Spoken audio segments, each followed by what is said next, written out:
Assalamu alaikum, everyone. My name is Dr. Obaid Ruff. I am editor at CIGA. On behalf of CIGA, which is Center for Islam and Global Affairs, we would like to welcome you to our 29th Ramadan webinar series. There are many webinars to attend. Thank you for attending this one. Today, our speaker is Dr. Mazen Inajar, who is a civil engineer by training. He obtained his engineering degree in 1979 and then his Master's of Science in Industrial Engineering in 1984. He became a state certified professional engineer in 1989. And then in 1994, he obtained a PhD in industrial management and systems engineering with an emphasis in artificial intelligence. Dr. Mazen has been a lifelong civil society activist, writer, and researcher in history, public policy, and social movements. Today, he is our guest speaking on the topic, the role of social formation and organization in resisting colonization. Very important topic today. Dr. Mazen, the floor is yours. Welcome. Thank you very much, Dr. Ruff. Assalamu alaikum wa rahmatullahi wa barakatuh. First, alhamdulillah wa salatu wa salamu ala rasulillah wa ala alihi wa sahbihi wa man wala. This topic actually, the motivation, my motivation to choose this topic is actually to show the difference between the social organization and formation, which is resistance, conductive, and the other type of social formation that helps the colonization. The purpose actually also is to raise the interest of my audience in social history, especially the social history of the latest Muslim classic era, that is to say, before the modernization process started to take place in the 19th century. The modernization process started with the Ottoman Tanzimat, which they are actually organizations that took place in state and society. We remember, of course, that the tendency or the initiative to start or to initiate those tanzimat in the Ottoman Empire was the setbacks and the military losses in different fronts that were sustained by the Ottoman Empire late in the 18th century.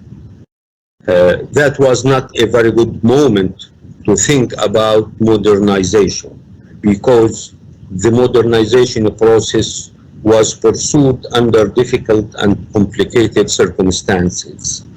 We remember the Qinarje agreement, which was in 1774, and it was actually a catastrophe. And we remember the later military losses.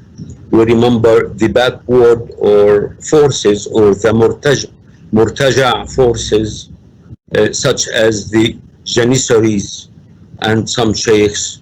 They were resisting any kind of military modernization. Of course, it was not very fortunate that modernization started basically in the army, in the engineering, in the military engineering, and in the organization of the state bureaucracy. This process started with Sultan Salim III, who was not fortunate to complete his project, but he was the mentor of the next Sultan, Mahmud II. Mahmud II was suffering so much with the backward forces in the state and in society against his modernization initiative. And he started in 1805.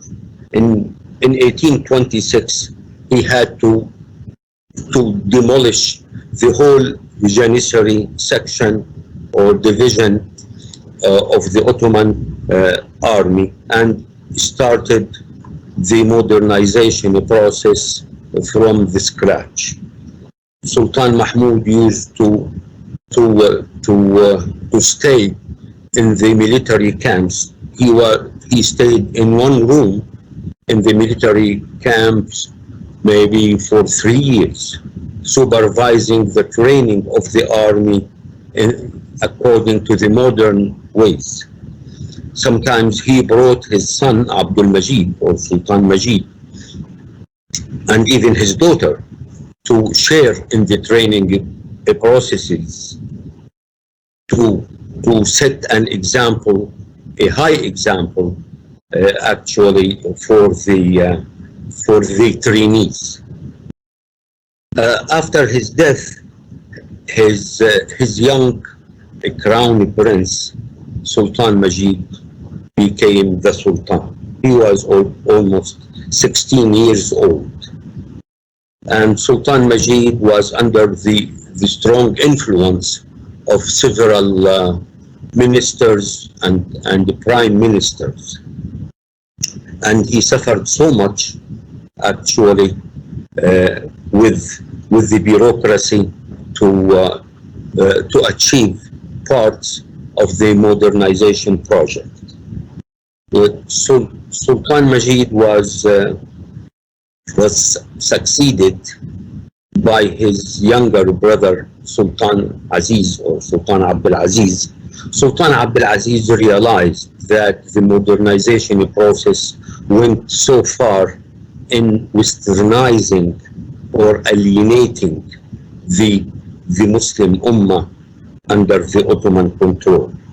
So Sultan Aziz actually embarked on a parallel process to restore the Islamic authenticity of the state.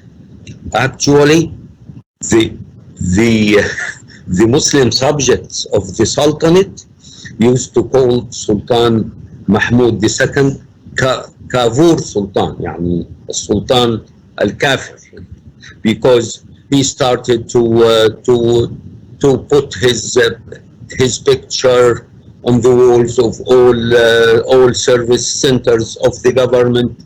He did so much of these modernizing things like European. So the lay people thought that was too much, and that was not according, or that was not in accordance with the Islamic norms. And the same thing happened in the time of Sultan Majid. Actually, Sultan Majid also showed a humble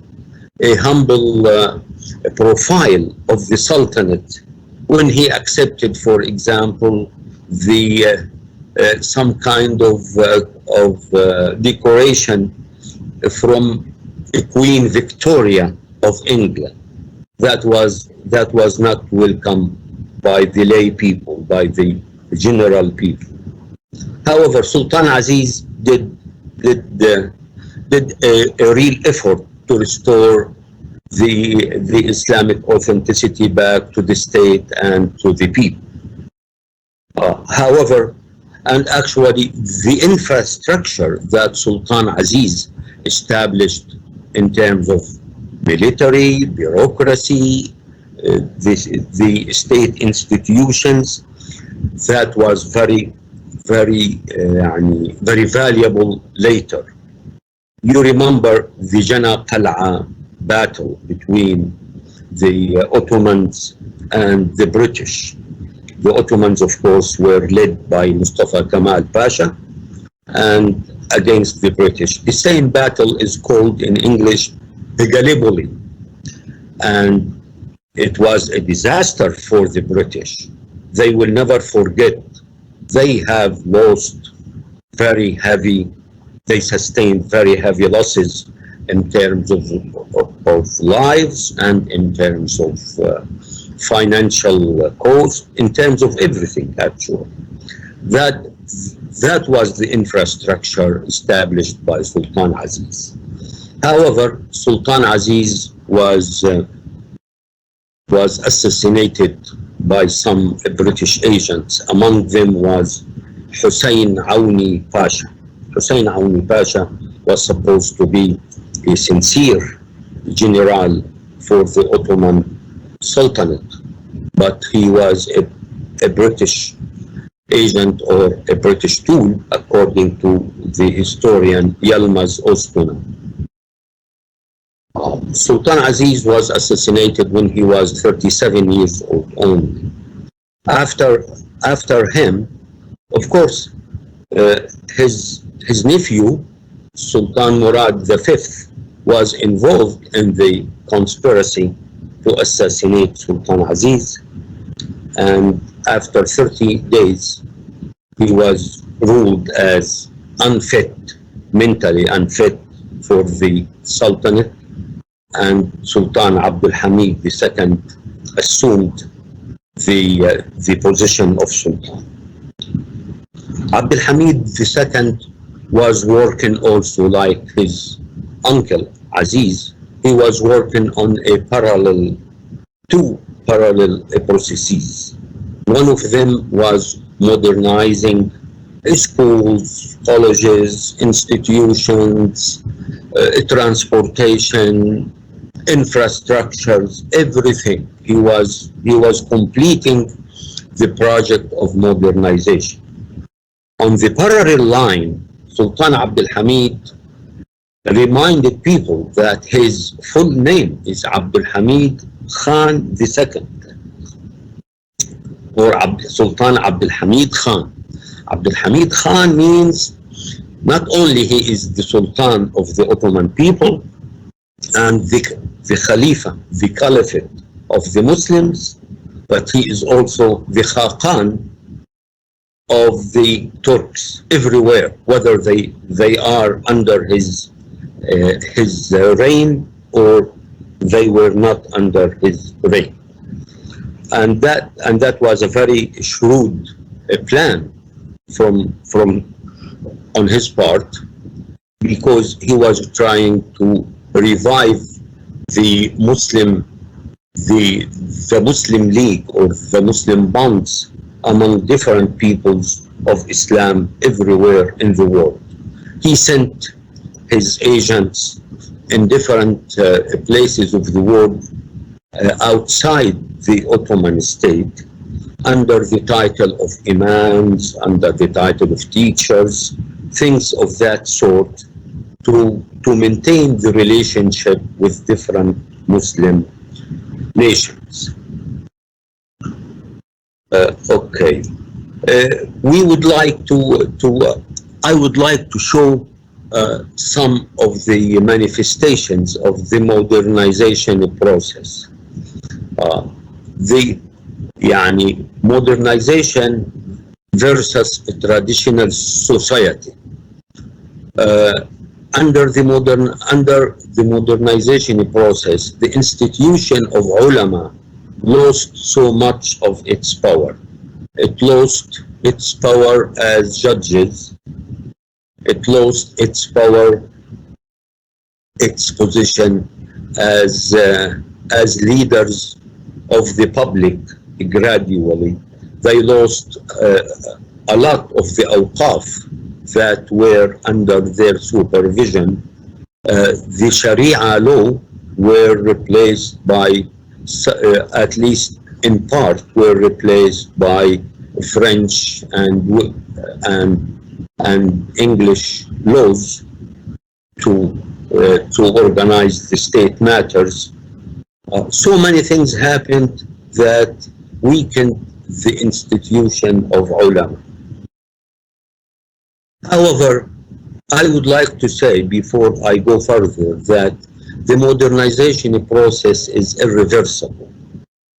which means when we are studying the Muslim society in the traditional times, I mean in the traditional era, before the modernization process, we are trying to learn or to abstract or to extract paradigms or models from, from the traditional society organization that helps us to face the contemporary challenges. I would like to bring a quick panorama of traditional society. Usually, the word society, which is in Arabic al-mujtama', in my opinion and in the opinion of many others, it does not really imply the full picture that we mean. That's why I and many other people, we prefer to use ijtima'. Ijtima' is very close to mujtama', but it is much wider. When we talk about the Muslim ijtima', we are talking about everything that distinguish the historical experience of the Ummah. For example, the pluralism of the within the Muslim Ummah reached a good degree of maturity in the time of the Mamluk, in the Mamluk era. Here I am talking about that the state acknowledged and recognized the four Sunni schools of fiqh or of Sharia, the Hanafis, the Maliki, the Shafi'i, and the Hanbalite. The four were recognized as a full-fledged school, and you can see, for example, in Al-Azhar Mosque, that there are a circle for each of these madhabs teaching and conducting the several functions of the ulama. That was a very mature time in the history of the Muslim ijtima'. We can see also how the social organization was resistance conductive, and also the state was also resistance conductive. Here, I want to talk about the traditional state that is different from the modern state. The traditional government in the traditional Muslim era, the government was small and the Ummah was big. The Ummah acquired everything, and there was some kind of a dual construct or a dual structure in the state.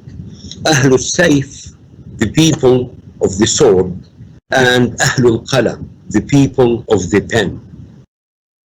The people of the sword are the sultans, the generals, the soldiers, the bureaucracy, the courtier of the sultan, etc.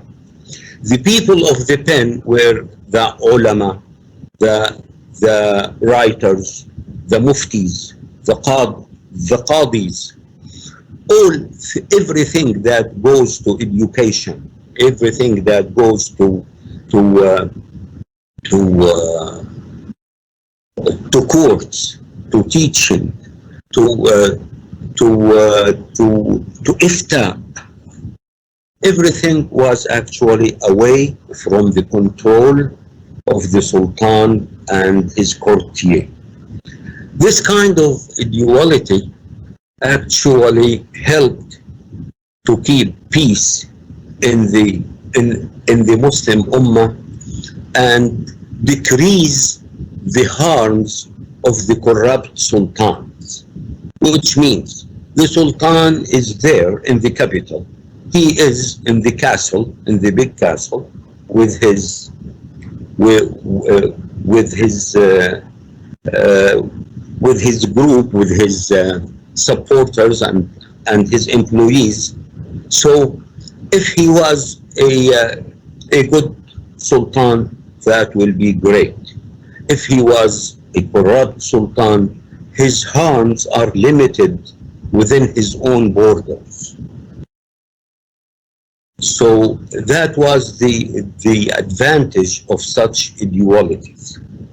Uh, Actually, one of the questions usually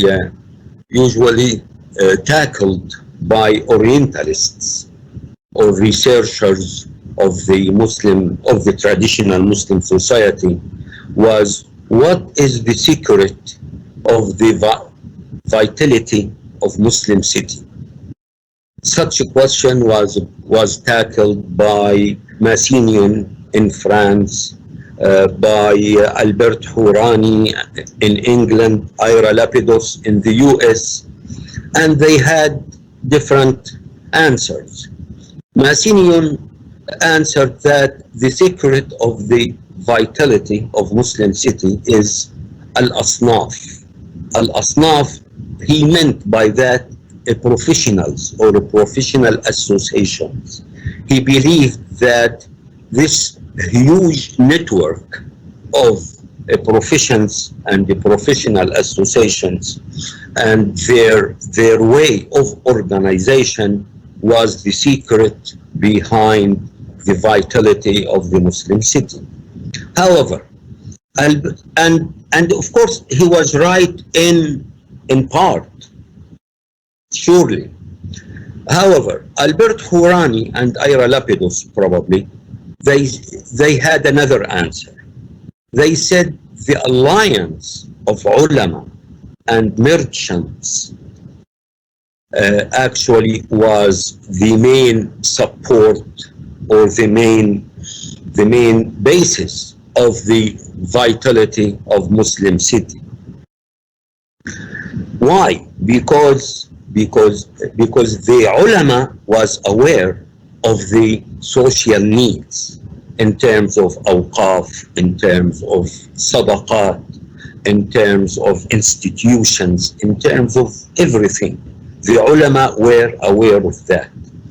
And their alliance with the merchants actually secured the finance of this public domain. And sometimes even they have intermarriages. I mean, some merchants used to marry ladies from the ulama families and vice versa. So basically, here is the political economy of the meaning. One of the books that I really admired was published in 1987. It was titled Islam and the Political Economy of Meaning. And I loved that because it is a major domain. It is a major domain of religious studies, is to see how theology, how beliefs, how faith is turned into action, into institutions, into traditions. And the tradition basically is the key word here. The study of this process, how faith is turned into institutions, financial institutions, social institutions, everything is basically the key word here. So the alliance of the ulama, the Muslim scholars, and merchants was actually securing the finance of the public domain, and it shows the political economy of the meaning. I would like to have a look. Uh, okay. Back to the professional associations. One of the respectful historians and scholars is Jamaluddin al-Qasimi. Jamaluddin al-Qasimi from Damascus. He said in the 19th century there were 3,000 professional associations. And I would like to shed some light here. I will tell you more than that. Until the 1980s at least, in Damascus, there were special Sufi sheikhs that specialized in educating and taking care of engineers for as an example. One of my friends, old friends, Dr. Basim Al-Halabi, told me that. He told me I attended a circle of one of the assistants of that sheikh, and I have never seen him. But we knew that this sheikh and his assistants are taking care of engineers. He said, I did that when I was just a student in the College of Engineering.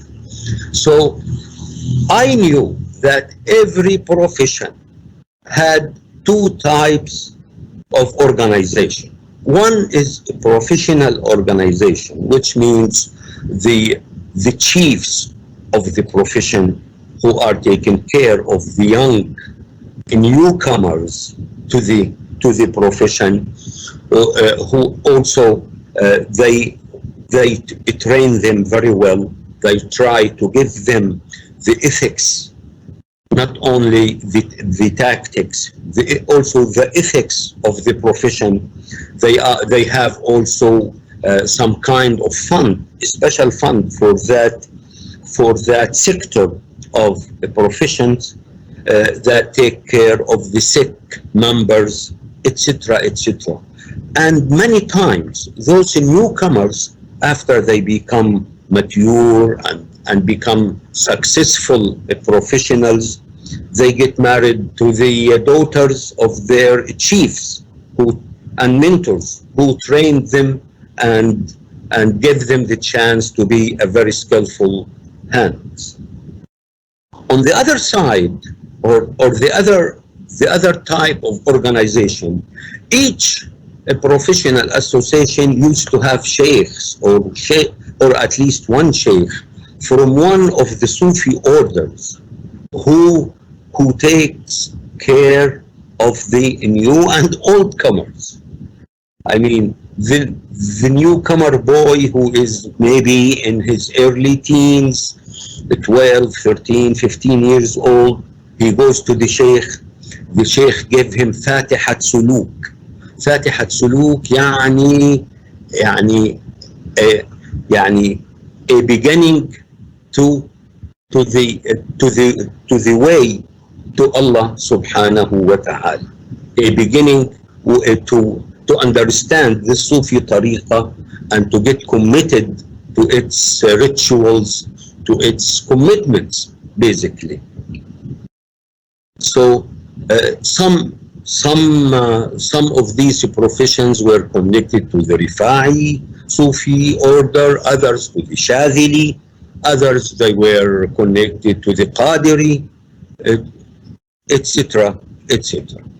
I don't know if they were connected to the Mawlawi, because the Mawlawi were very elitist Sufi order, and the disciples of the Mawlawi tariqa used to be the upper layer of the society. Of course, as well as, of course, we know that the Janissaries, the Inkisharis, the Janissaries, their sheikhs were Biktashis. And after the demolition of the Janissary order as a whole, also the Biktashi order was demolished. And under these pressures, it turned into a sect, actually. And you can see them in small numbers in some cities of the Muslim world. But for example, in Albania, no, they were a sect. Among the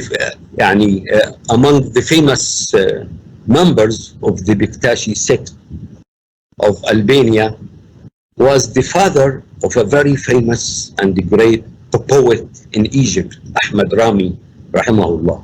His father was a Bektashi, and he was a veterinarian doctor.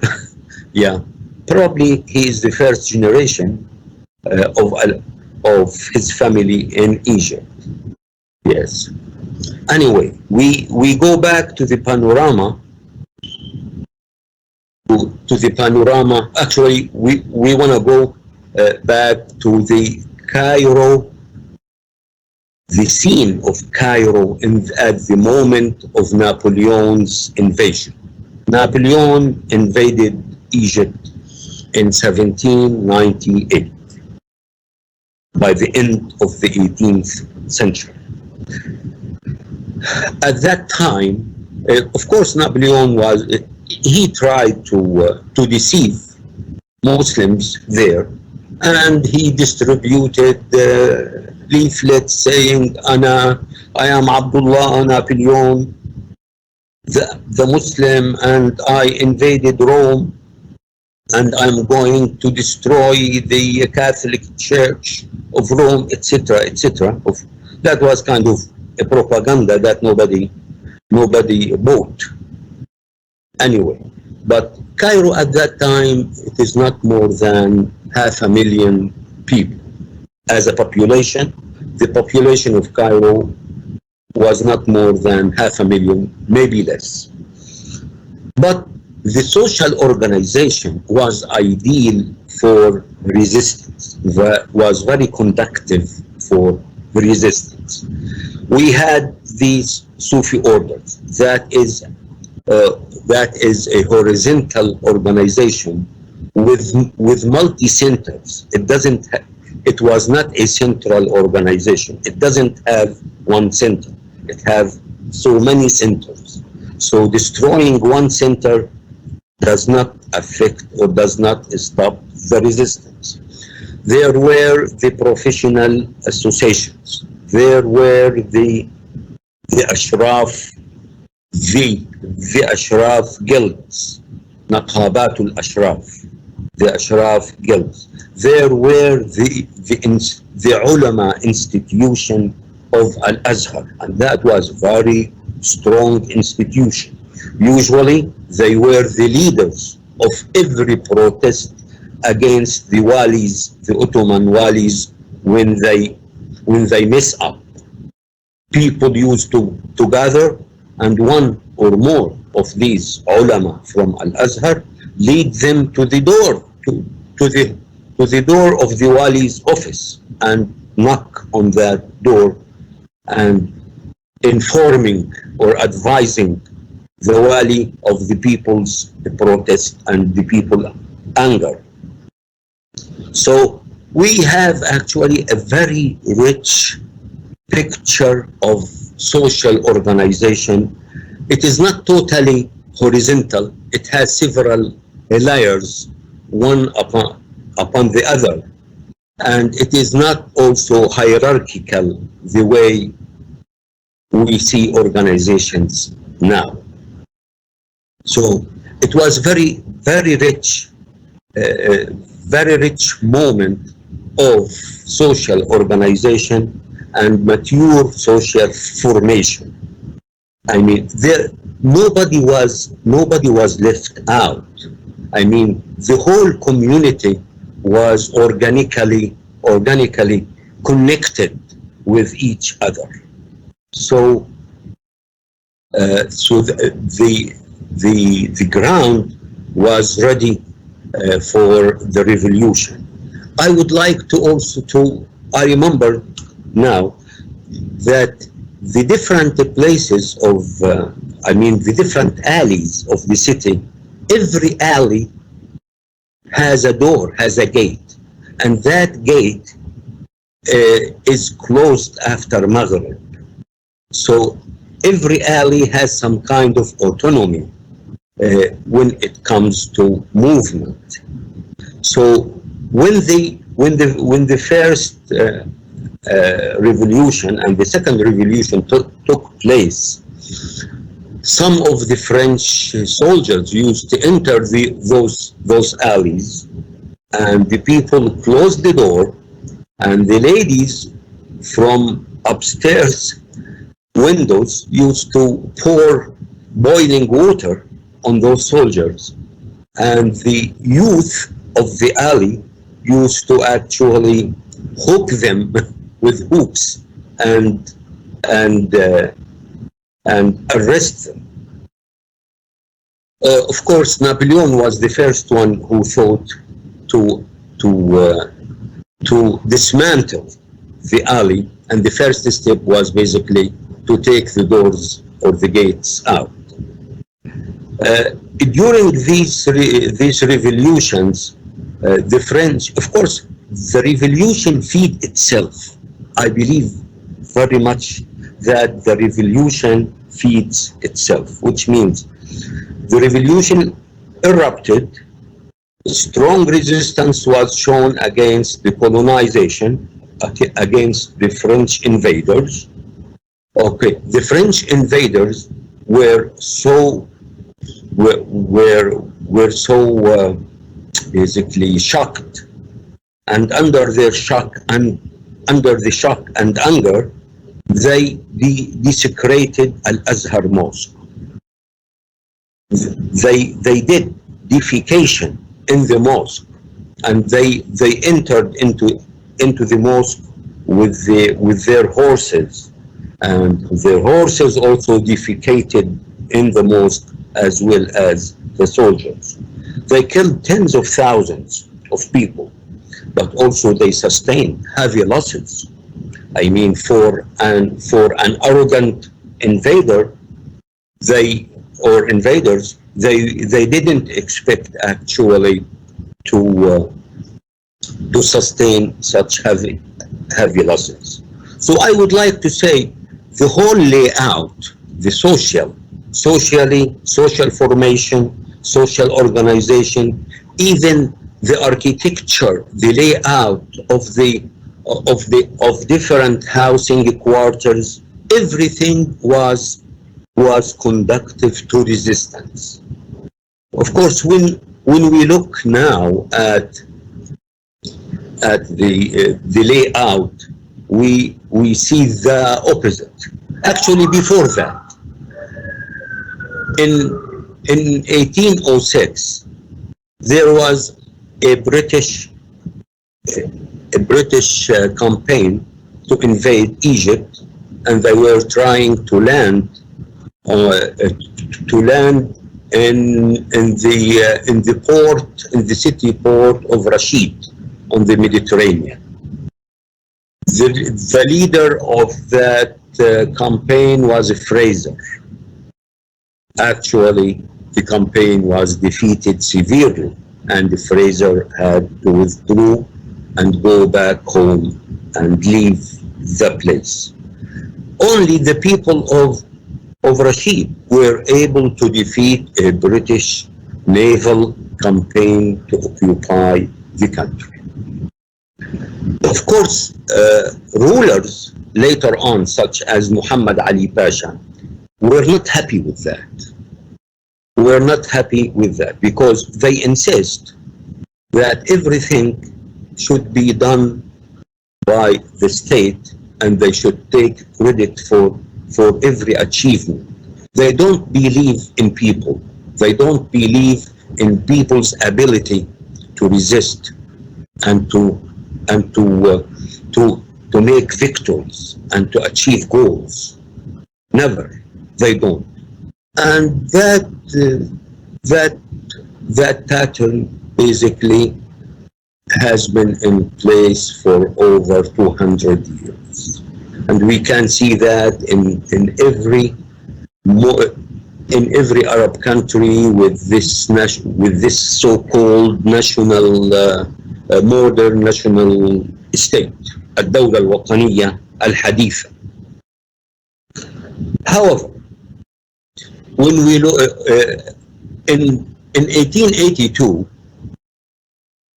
the British tried again to occupy Egypt, and they were taking excuse or taking justification that the revolution of the Egyptian officers led by Ahmed Arabi Pasha, that was a reason for chaos and for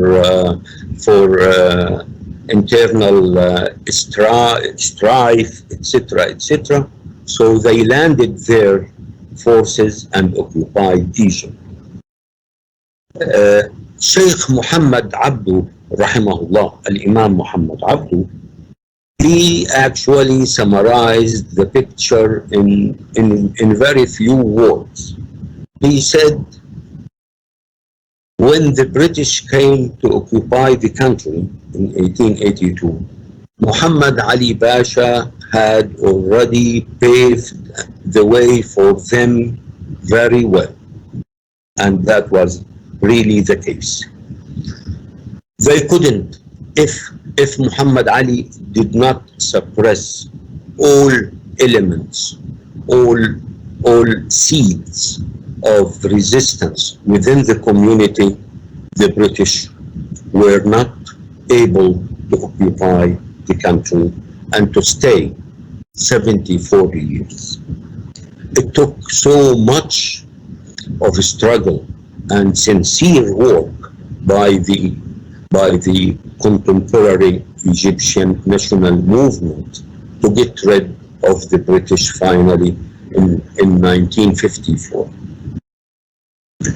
So I would like to come to some kind of, I would like to ask the question, where from here? Where from here?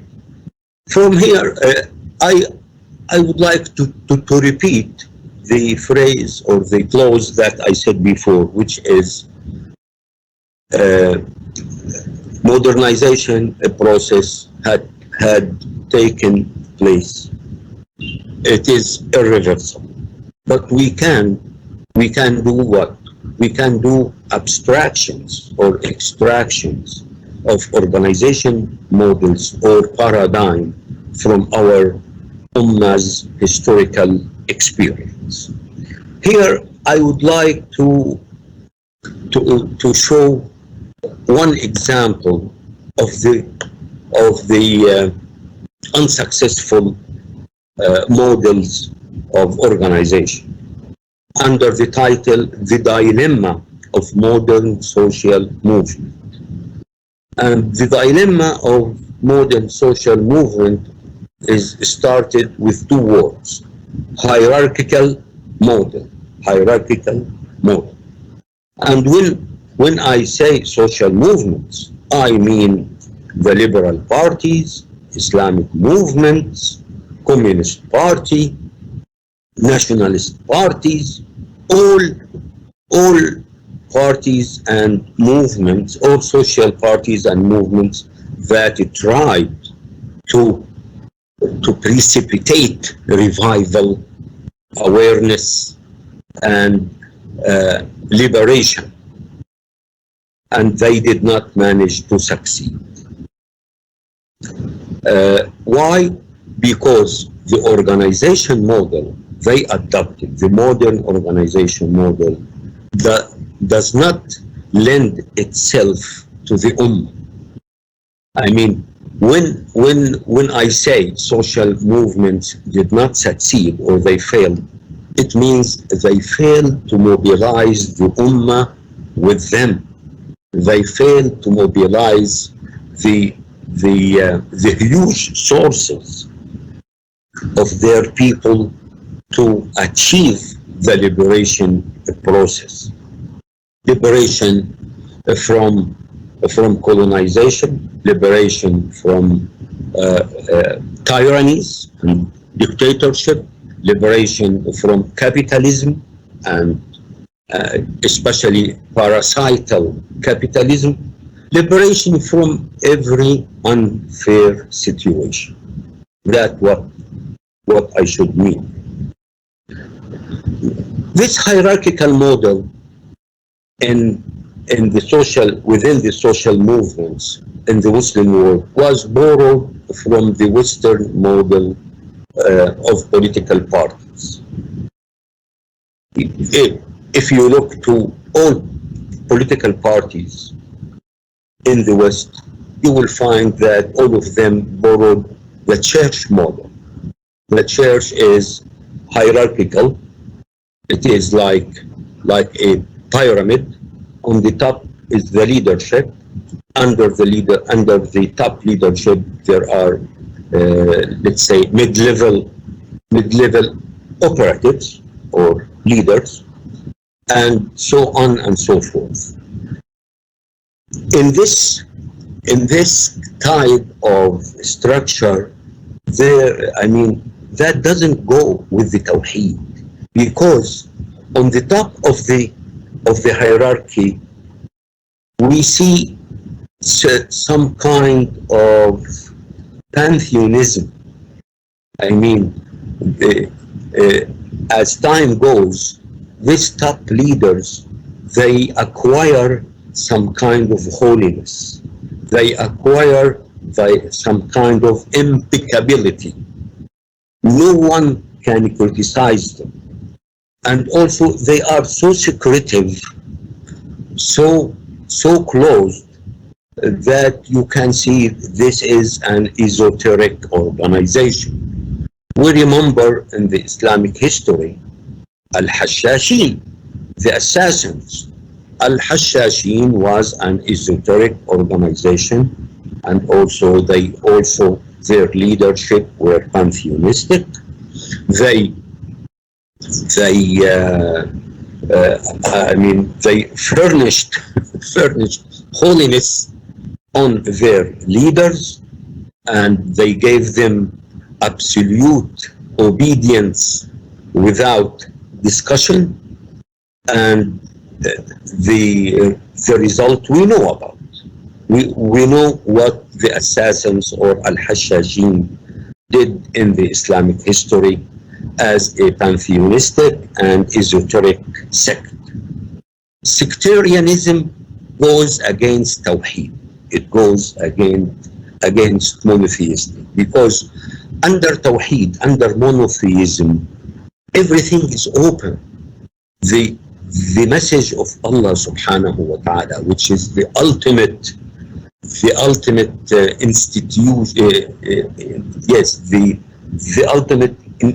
institutioning text, النص المؤسس, yes, it is open. It is easy to read. It is easy to understand. Every people with their different backgrounds, with their different abilities, can benefit from reading Al-Quran al-Karim. There is nothing secret. The da'wah of the Prophet, his message to people in Mecca, it was private for 3 years, but it was not esoteric. I mean, he started with people that he trusts, and before offering faith to these trusted people, he used to ask for a condition. One condition: if you like it, take it. If you don't like it, leave it, but don't spread the news. That was the only condition. And actually, it is an essential requirement of the messenger's job is to inform the people about this the message of Allah subhanahu wa ta'ala as clear as possible, as close as possible. And Allah subhanahu wa ta'ala says, if you don't do that, then you did not deliver the da'wah, the call enough. And that is in the glorious Quran. So, this hierarchical model is not conductive to revival, is not conductive to mobilize the human and non-human resources of the Ummah. Uh, it is good for the church, and actually, in my opinion, the oldest hierarchical organization in the world is the church. And I am not against that. I think this hierarchical structure of the church, it is conductive to the goals and to the content of the message of the church.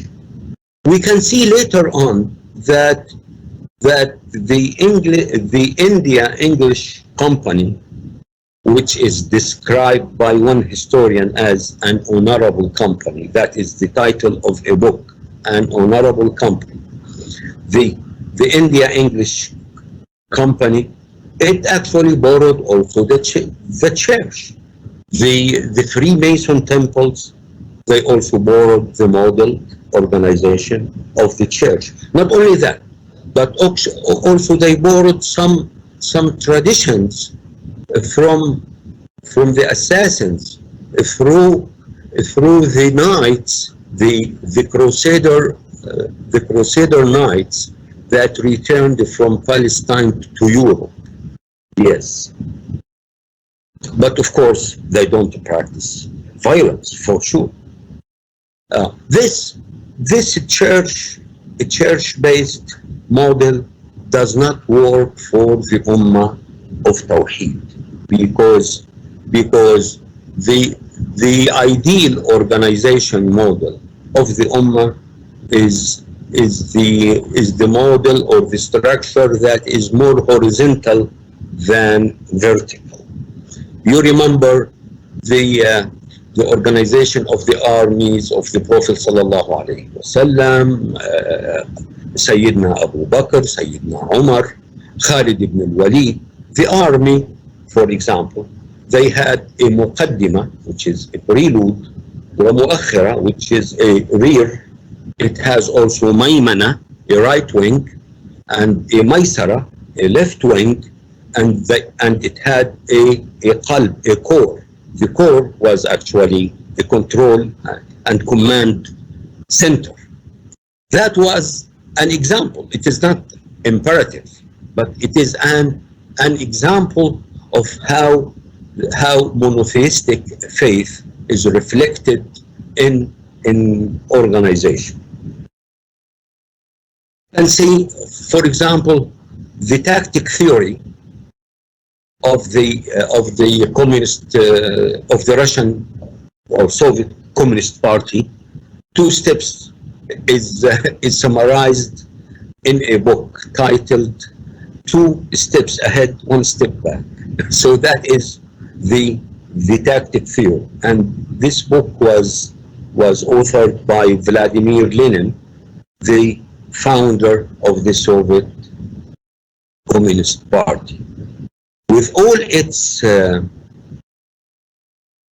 pragmatism, I can understand that the Soviet Communist Party would adopt such a tactic theory.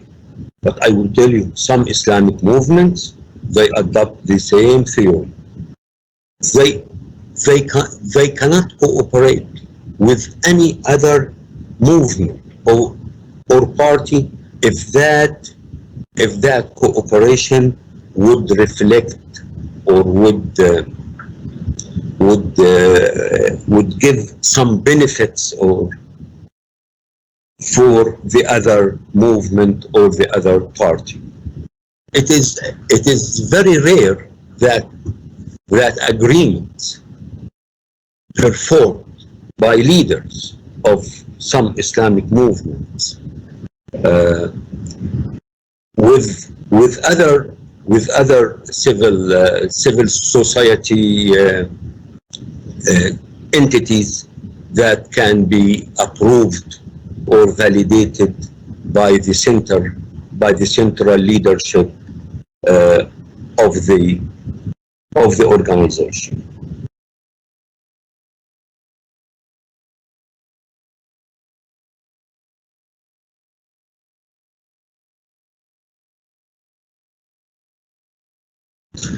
One of the problematic aspects of these hierarchical structures, uh, not only it fails to mobilize the Ummah for revival, it consumes so much resources to maintain its privileges, its member privileges, and its elites, which means the membership of of this organization, of that organization, it brings benefits such as salaries or government posts, positions, or employment, or so many things for the members. Once this way was followed, then this organization does not belong to the Ummah, because even when they reached to power, they are not talking about enabling the Ummah. They are talking about enabling the movement, the party, the organization. And this is a disaster, because again, now we are in front of an esoteric pantheistic sect, and that is not a monotheistic movement, social movement that belongs to the Ummah.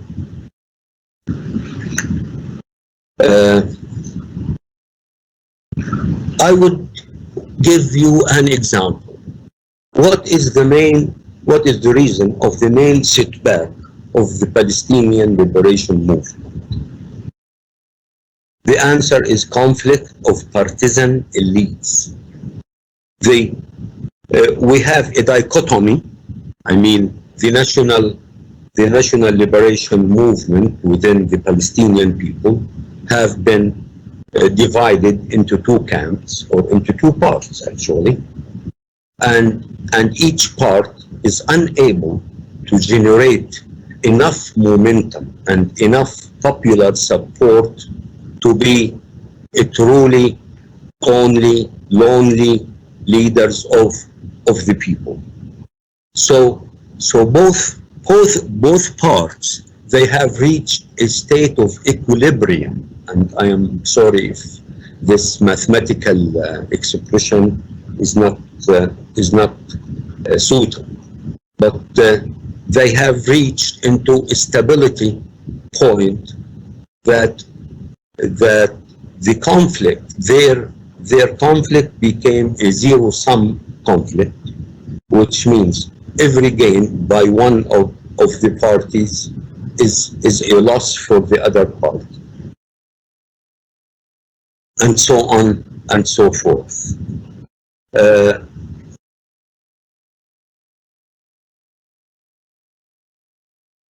I wish if some researcher would look at this particular example and prepare like a thesis or a paper that further explain this kind of zero-sum conflict between elites, and it is basically a conflict between elites, because the leadership of every camp is monopolizing power, wealth, everything. I would stop at this point and leave some time for questions or for comments, which I welcome for sure. And thank you very much. Thank you. Thank you, Doctor. A lot of information. We have some interesting questions. I'll try to group these together that are related. A lot of questions are getting at what social movements today do you think can play a role in promoting Muslim society again? What type of form would that take? What social institutions today play this role? Is it going to come from professional associations as we saw historically in the Ottomani Empire, or is it going to come from a Facebook group, especially as now people are not socializing? What social institution will play the roles that you foresee to push out this colonial mindset and colonial influence? Bismillah ar-Rahman ar-Rahim. I would like to say, of course, I didn't have the time or to shed light on so many intellectual projects that were suggested by Muslim thinkers. It started with Khairuddin Pasha, the Tunisian, all the way to Rifa'a al-Tahtawi, rahimahullah, to all those thinkers. I believe that there were enough of good ideas to revive the Muslim Ummah and to change the balance of power that resulted in our weakness and the defeat. But we have maybe 3 or 4 obstacles. I mean, all these ideas and the projects, they could complement each other and actually push the Ummah forward and help the Ummah acquire reasons of superiority and sources of basically sources of liberation, let's say. But there are 3 or 4 obstacles. Number 1, the Western penetration. We are suffering the Western penetration since the time of the Tanzimat. I mean, the assassination of Sultan Abdul Aziz was an English penetration. The assassination attempt of Sultan Abdul Hamid II was also by the British intelligence service, and their agent name was Juris, and he was arrested in Istanbul, and Sultan Abdul Hamid did not punish him, but he met him and recruited him and gave him money. Yes. Right. Everyone in Turkey that watches the series Abdul Hamid is familiar with some of these stories and the last Sultan and what he did. It's very popular here. Oh yes. Not only that, he was very shrewd. I mean, the problem is the wave. I mean, Abdul Hamid's problem. The wave of modernization that he generated, it actually drowned him. I mean, these young officers who did the coup against him, they were the products of Abdul Hamid's schools, basically.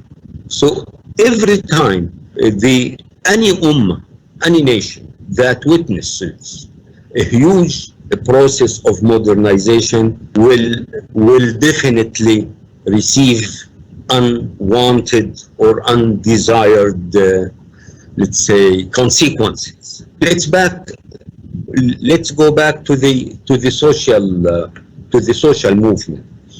One scholar who is still alive and well, alhamdulillah, he is a contemporary scholar, Dr. Munir Fasha. Munir Fasha is a Palestinian.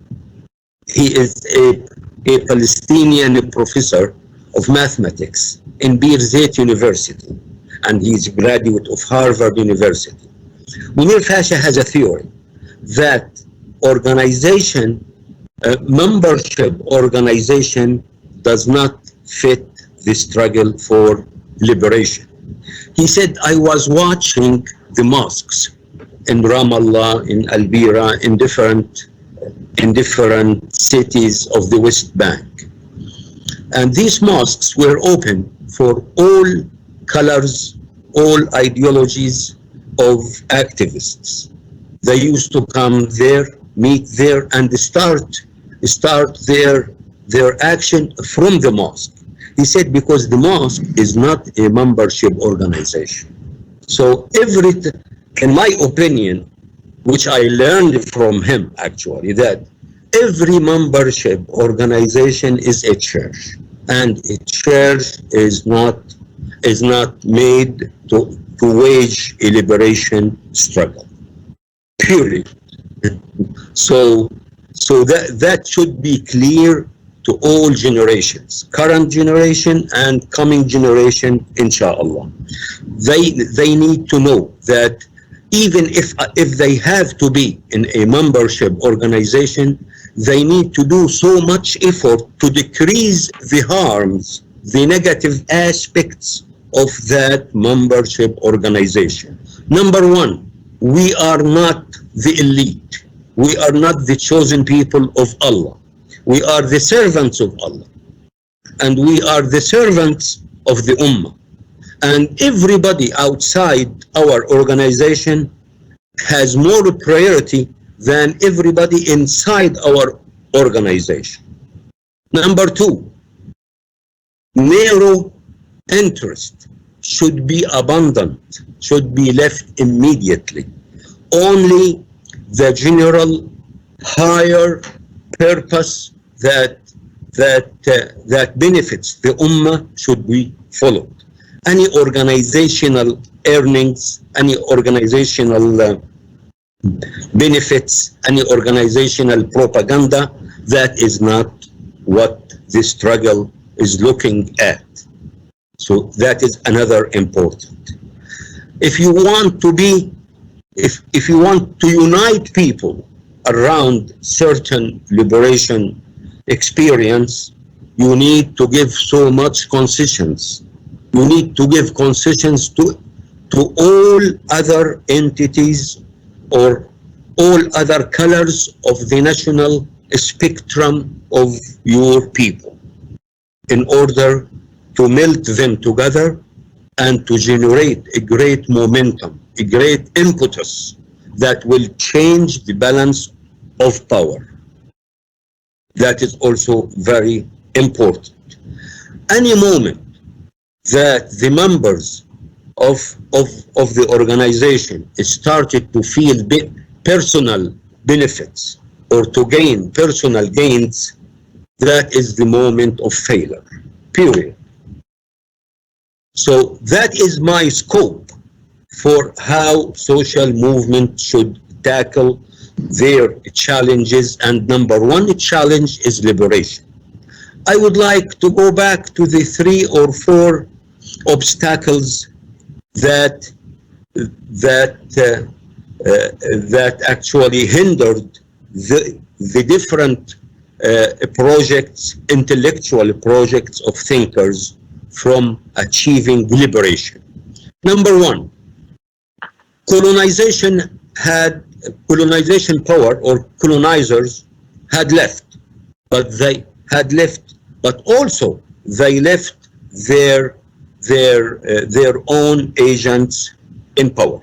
So the colonial penetration is continuous since the 1940s until this moment.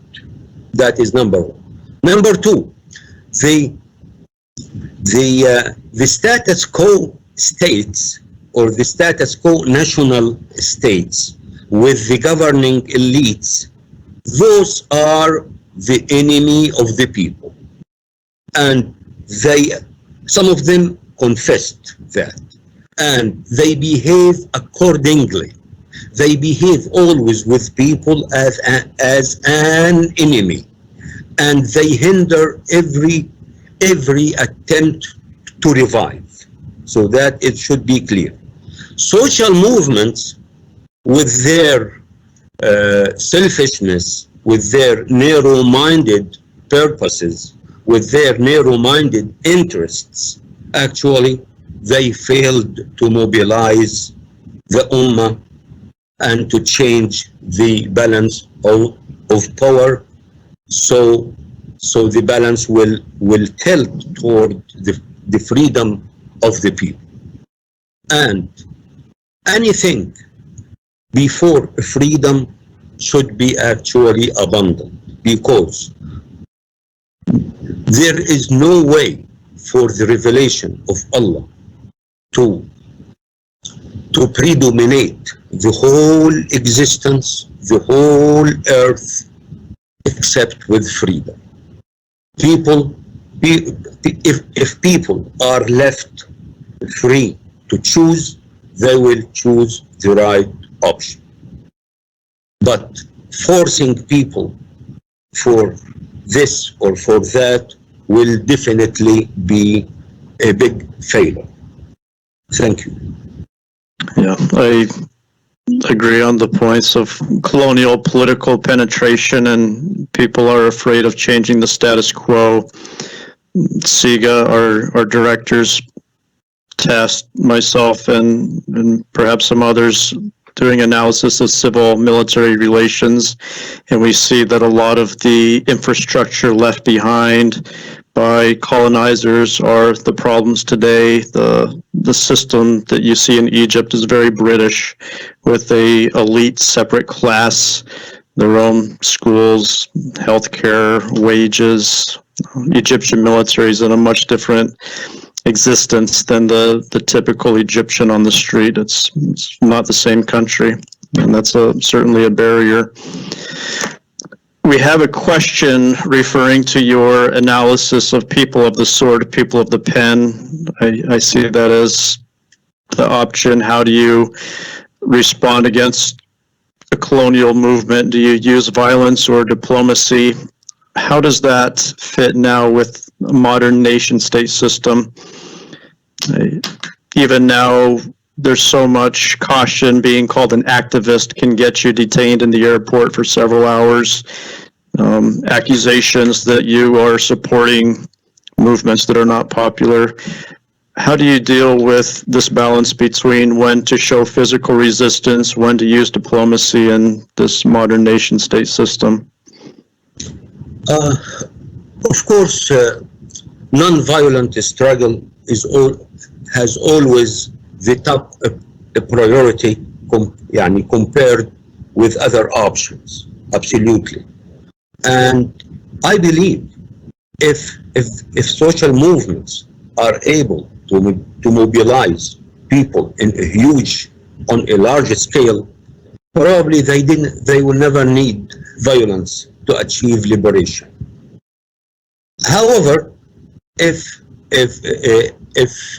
all non-violent or peaceful means failed, probably waiting for situation, I believe that if all human-based means failed, godly interference will happen.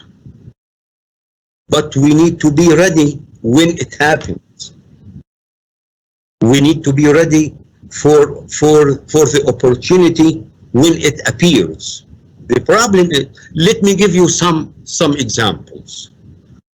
The Tanzimat and modernization process took the whole 19th century and probably half of the 20th century. Okay. In the First World War, the young Ottoman officers got involved in the war. If Sultan Abdul Hamid was there, he will never be involved in that war between the European forces, because it is a chance for them to crush each other and we get liberated. Anyway, Muslims and Arabs also were insulted in the First World War and severely divided and humiliated. And until now, this insult and humiliation was not retracted. Anyway, after the first, in the First World War, there was a chance for the Third World to get liberated, but they were not ready. In the Second World War, there was a further chance for the third world and for the colonized nations to get liberated. But also it was not utilized in the best way. However, by the help of the Soviet Union and by the virtue of the national movements, so many countries had achieved let's say, an external independence, but they really were not independent because their economy, their intelligence, their military, everything was still under the control of the ex-colonizer. Later on, there was a Cold War between the Soviet bloc and the Western Alliance, and also the third world nations were not ready to utilize it in the right way. So it is not, I mean, the opportunities will come, but we have to be ready to utilize them. The third world nations need to be ready to utilize them.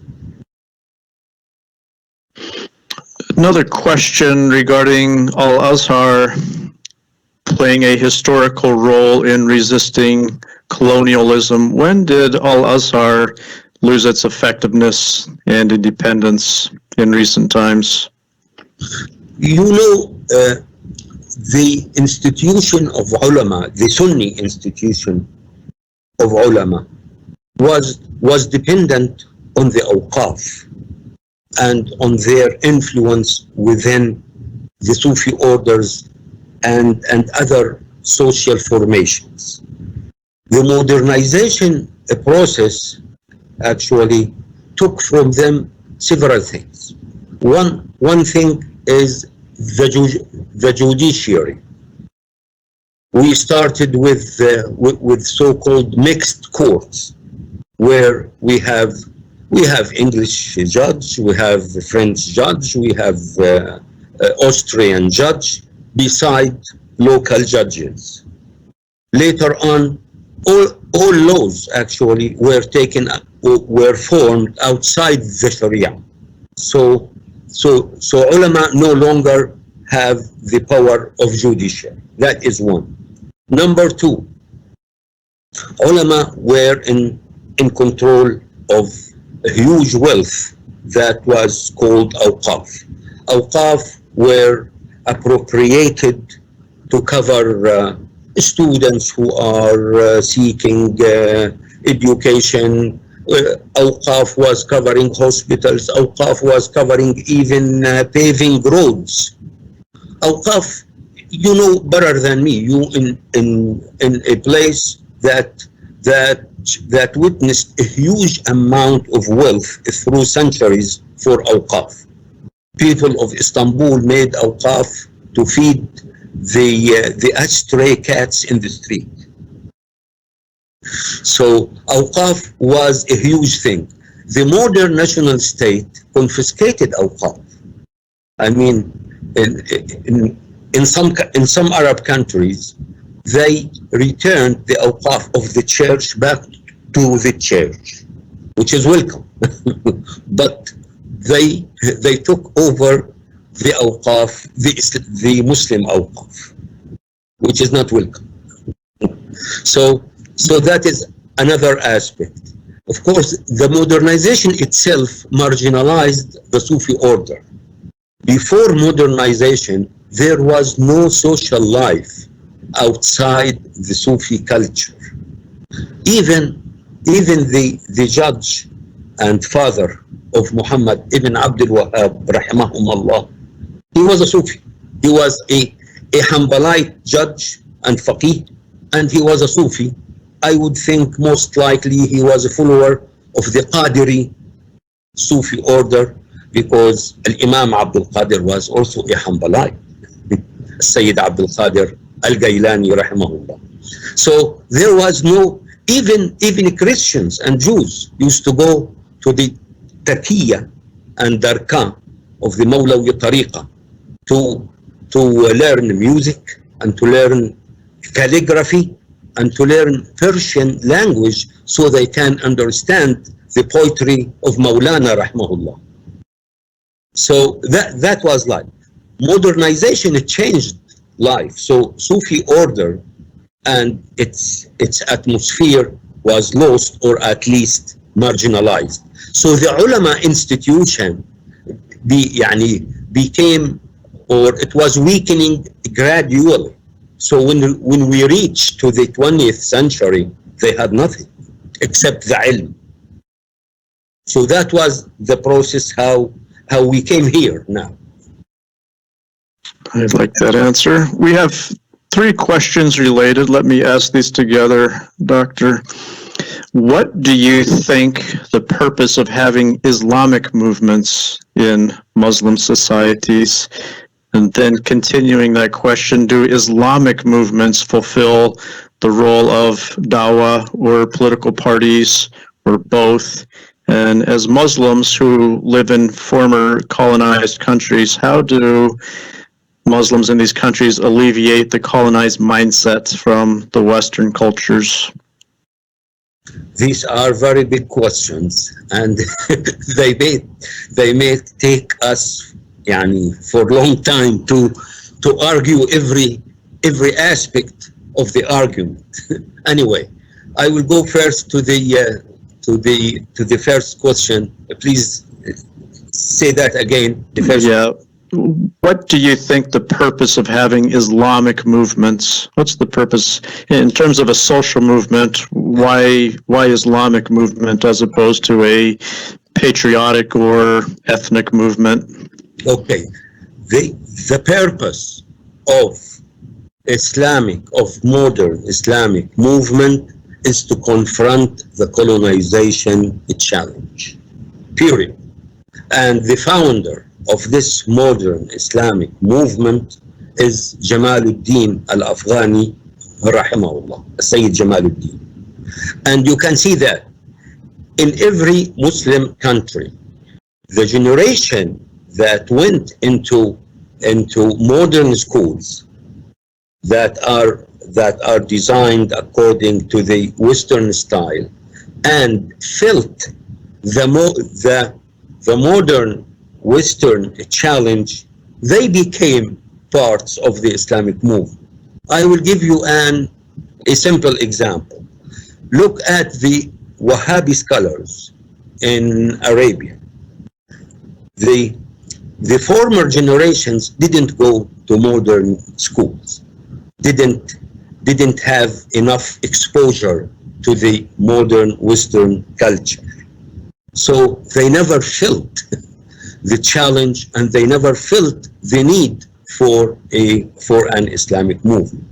The next generation, some of them now in the prison, those who went to modern schools and academies, and they pursued learning and education until they have a PhD, and they completed with a long-term project of research and writing, etc.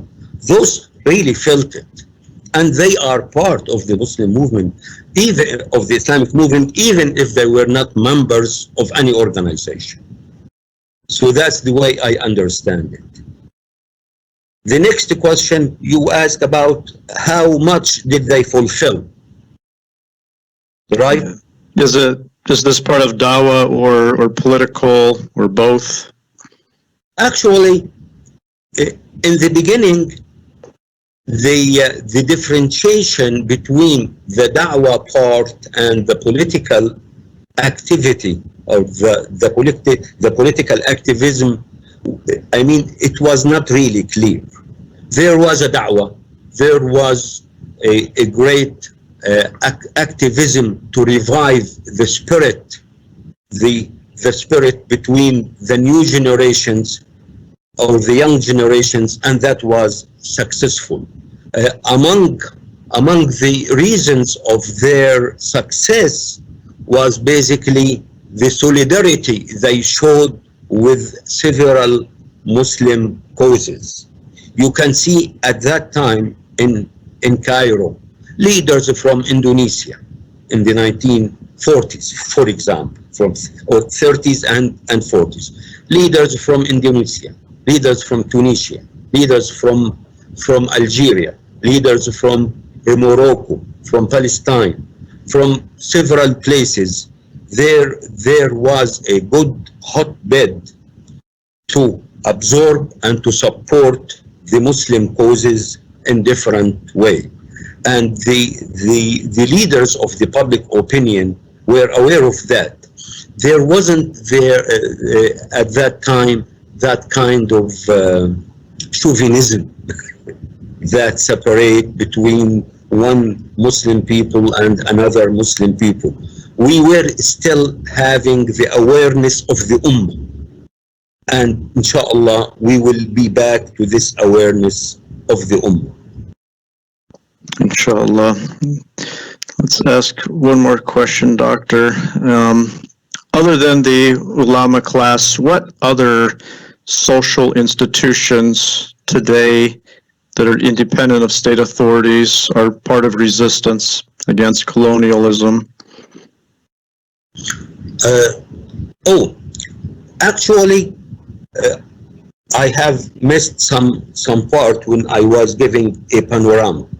The activism within different professional unions or associations continued until the 1940s and early 50s. And actually, the British were very much aware that the workers' movement could be a threat to their existence. However, the British succeeded in dominating the Sufi orders. Nobody, I mean, the Islamic social movement did not make a good effort to encompass the Sufi orders to the Islamic activism. So that also took place. You mentioned several good examples of ijtima, of Islamic ijtima, groups on the Facebook, groups on Twitter. I mean, there are plenty of examples that can put people together. But the most important part here is maturity. A childish attitude is very dangerous, and it causes abortion of the process of revival before it becomes mature. That is very important. We need a very mature approach to deal with the groups, with the public opinion, with reality, with rationality, and with sincerity, and with self-denying attitude. That is really very important, and this could succeed, inshallah. Inshallah. Thank you, Doctor, for the interesting history. It's nice when we can have speakers like you that have spent decades studying this so that we don't have to. You've done the reading, you've seen the patterns, you identified that there have been opportunities in the past, but Muslims were not ready. Tomorrow's speaker, thank you, Doctor, for your time. For those that have been attending each day or only today, tomorrow's speaker, I think, is a perfect follow-up to this topic, where today we saw in the past we were not ready. And tomorrow, Ya Shabab, the Muslim youth, and talking about understanding the time, preparing for the future, talking about dialectics between colonizers, colonized, revolutionaries, and counter-revolutions in the context of MENA uprisings.